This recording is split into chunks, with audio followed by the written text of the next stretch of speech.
pagtulong natin ay nasa pangalan ng Panginoon. Siya ang lumikha ng langit at lupa. Ating ipahayag ang ating mga kasalanan sa Diyos. Ang ating Diyos ay Diyos na mahabagin at mapagpatawad.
Mapalad ang tao na pinatawad na yaong kasalanan at nalimot na rin ang kanyang nagawang mga pagsalangsang. Mapalad ang taong sa harap ng Panginoon ay di na pinararatangan ng kasalanan, dahilan sa siya ay hindi nanlilinlang. Noong hindi ko pa naipahayag yaring kasalanan, sa buong maghapon ako'y nananangis sa matinding lumbay. Sa araw at gabi, bigat ng kamay mo ang nararamdaman. Ano pa't wala nang nalalabi akong lakas sa katawan. Hamog ang kaparis, dagling na tayo sa sikat ng araw. Ako ay lumapit sa iyong harapan at salay inamin. Ang aking nagawang mga pagsalansang di ko inilihim. Pinagpasyahan ko ang lahat ng ito sa iyo'y idaing at aking natamo ang iyong patawad sa sala kong angkin. Mga minamahal, sinasabi sa unang Juan, Kabanata 1, Talata 9, kung ipinapahayag natin ang ating mga kasalanan, maaasahan nating ipatatawad sa atin ng Diyos ang mga ito at lilinisin tayo sa lahat ng ating kasamaan sapagkat siya ay tapat at matuwid. Salamat sa iyo, O Diyos. Pinatunayan mo ang iyong pag-ibig sa amin nang si Kristo ay mamatay para sa amin noong kami mga makasalanan pa.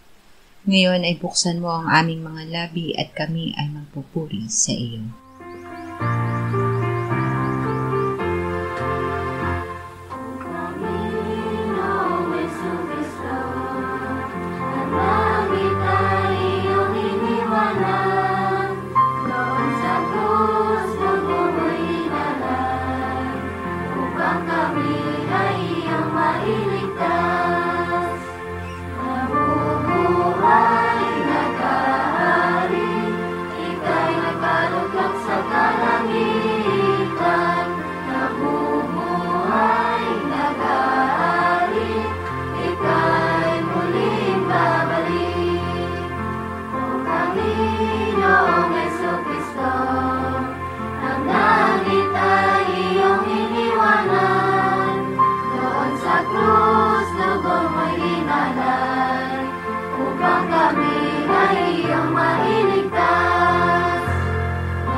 Unang Tesalonica 2:7-11. Kami ay naging malumanay sa gitna ninyo, gaya ng isang ina na nag-aaruga sa kanyang mga anak. Gaya ng inyong nalalaman, pinakitunguhan namin kayong tulad ng isang ama sa kanyang mga anak, na kayo'y pinangaralan at pinalakas ang loob ninyo at nagpatotoo upang kayo'y lumakad ng nararapat sa Diyos na siyang tumawag sa inyo sa kanyang sariling kaharian at kaluwalhatian. At kami ay patuloy na nagpapasalamat sa Diyos na nang inyong tanggapin ang salita ng Diyos na inyong narinig sa amin, ay inyong tinanggap iyon hindi bilang salita ng mga tao, kundi ayon sa katotohanan ay bilang salita ng Diyos na gumagawa naman sa inyo na sumasampalataya. Tinanggap bilang salita ng Diyos. Kahit na pinakituguhan ni na Pablo ang mga taga-Tesalonika, gaya ng ama at ina sa kanilang mga anak, hindi sariling salita nila ang kanilang ipinangaral. Ang ipinangaral nila ay salita ng Diyos.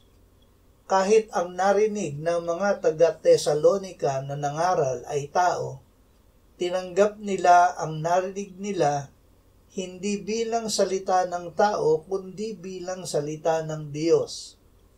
Ang salita ng Diyos ay lumikha ng pananampalataya sa kanila. Diyos ang gumawa sa kanila, kaya't sila ay sumampalataya.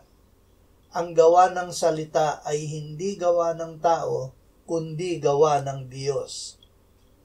Awit 33, 4-6, 8 at 9. Ang salita ng Panginoon ay makatuwiran at lahat niyang mga gawa ay ginawa sa katapatan. Ang katuwiran at katarungan ay kanyang iniibig, puno ng tapat na pag-ibig ng Panginoon ang daigdig. Sa pamamagitan ng salita ng Panginoon ay ginawa ang mga langit at lahat ng mga hukbo nila sa pamamagitan ng hinga ng kanyang bibig. Matakot nawa sa Panginoon ang sandaigdigan, magsitayo nawang may paggalang sa Kanya ang lahat ng naninirahan sa sanlibutan. Sapagkat siya'y nagsalita at iyon ay naganap, siya'y nagutos at iyon ay tumayong matatag. Makapangyarihan ang salita ng Diyos. Ang Diyos ay matuwid, tapat, makatarungan at tapat umibig. Siya ang pinakamakapangyarihan na lumikha ng langit, ng lupa at lahat ng nilalang. Ang kanyang salita ang ginamit niya sa paglikha. Sa pasimula ay nagsalita ang Diyos, magkaroon ng liwanag at nagkaroon ng liwanag. Sa patuloy na pagsasalita ay patuloy na lumikha ang Diyos. Kapag may sinabi ang Diyos, ito ay totoo. Kapag may sinabi siya na gagawin, ito ay gagawin niya. Kalakip ng salita ng Diyos ang kanyang katotohanan at kapangyarihang mapangyari ang sinabi niya na mangyayari. Ang pagtanggap natin ng salita ng Diyos ay pagtanggap sa Diyos at sa kanyang kapangyarihan. Santiago 1:18-21. Alinsunod sa kanyang sariling kalooban, tayo ay ipinanganak ng Diyos sa pamamagitan ng salita ng katotohanan upang tayo'y maging isang uri ng mga unang bunga sa kanyang mga nilalang. Unawain ninyo ito, minamahal kong mga kapatid. Ang bawat tao ay dapat na maging mabilis sa pakikinig, marahan sa pagsasalita, mabagal sa pagkagalit, sapagkat ang galit ng tao ay hindi gumagawa ng katuwiran ng Diyos. Kaya't alisin ninyo ang lahat ng karumihan at ang nalalabing kasamaan at tanggapin ninyo na may kaamuan ang salitang itinanim na may kapangyarihang magligtas ng inyong mga kaluluwa. Isinilang na muli ng salita ng Diyos. Ang salita ng Diyos ay nagliligtas. Ang naligtas ay ipinanganak na muli, hindi ng binhing nasisira, kundi ng walang kasiraan, ng buhay at nananatiling salita ng Diyos. Sapagkat ang lahat ng laman ay gaya ng damo, at ang lahat ng kaluwalhatian nito ay gaya ng bulaklak ng damo. Ang damo'y natutuyo at ang bulaklak ay nalalanta, subalit ang salita ng Panginoon ay nananatili magpakailanman. Ang salitang ito ay ang magandang balita na ipinangaral sa inyo. Ang magandang balita ay isinulat upang tayo ay sumampalataya na si Jesus ang Kristo ang anak ng Diyos, at sa pagsampalataya ay magkaroon tayo ng buhay sa kanyang pangalan. Juan 6:57, 60 hanggang 63. Kung paanong ang buhay na Ama ay nagsugo sa akin at ako'y nabubuhay dahil sa Ama, gayon din ang kumakain sa akin ay mabubuhay dahil sa akin. Nang ito ay marinig ng marami sa kanyang mga alagad, sila ay nagsabi, "Mahirap ang pananalitang ito. Sino ang may kayang makinig nito?" Subalit si Jesus palibhas ay nalalaman niya na ang kanyang mga alagad ay nagbubulungan tungkol dito, ay nagsalita sa kanila, "Ito ba ay nakakatison sa inyo? Ano nga kung makita ninyong umaakyat ang anak ng tao sa kinaroroonan niya ng una? Ang Espiritu ang nagbibigay buhay, ang laman ay walang anumang pakinabang. Ang mga salitang sinabi ko sa inyo ay espiritu at buhay." Ang salita ay espiritu at buhay. Ang Diyos ay espiritu. Sa simula ay ang salita, at ang salita ay kasama ng Diyos, at ang salita ay Diyos. Sa simula ay kasama na siya ng Diyos. Lahat ng mga bagay ay ginawa sa pamamagitan niya, at kung wala siya ay hindi nagawa ang anumang bagay. Nasa kanya ang buhay, at ang buhay ay siyang ilaw ng mga tao. Ang ilaw ay lumiliwanag sa kadiliman, at ito'y hindi nagapi ng kadiliman. Naging tao ang salita. Ang pagtanggap ng salita ng Diyos ay hindi magagawa ng ating laman. Magagawa lamang ito sa pamamagitan ng Espiritu Santo, dahil siya ang nagbibigay buhay sa salita na ating narinig. Ang salita ng Diyos ay espiritu at buhay na inilalagak sa ating espiritu ng Espiritu Santo. Ang salita na nalagak sa ating puso ang lumilikha sa atin ng pananampalataya sa Diyos at tumatanggap ng bagong buhay mula sa Kanya. Papasukin sa puso ang salita. Ang salita ng Diyos ay katotohanan na naghihiwalay sa atin tangi para maging Kanya. Mapangahawakan at maipapabuhay natin ang salita ng Diyos.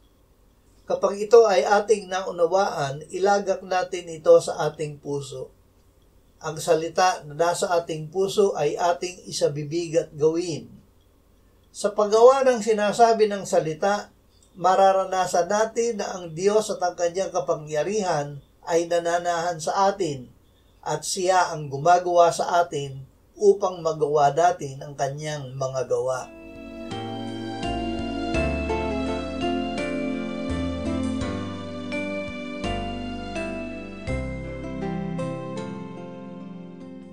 Manalangin tayo. Panginoong Hesus, sinabi mo, malibang kainin ninyo ang laman ng anak ng tao at inumin ang kanyang dugo, kayo ay walang buhay sa inyo.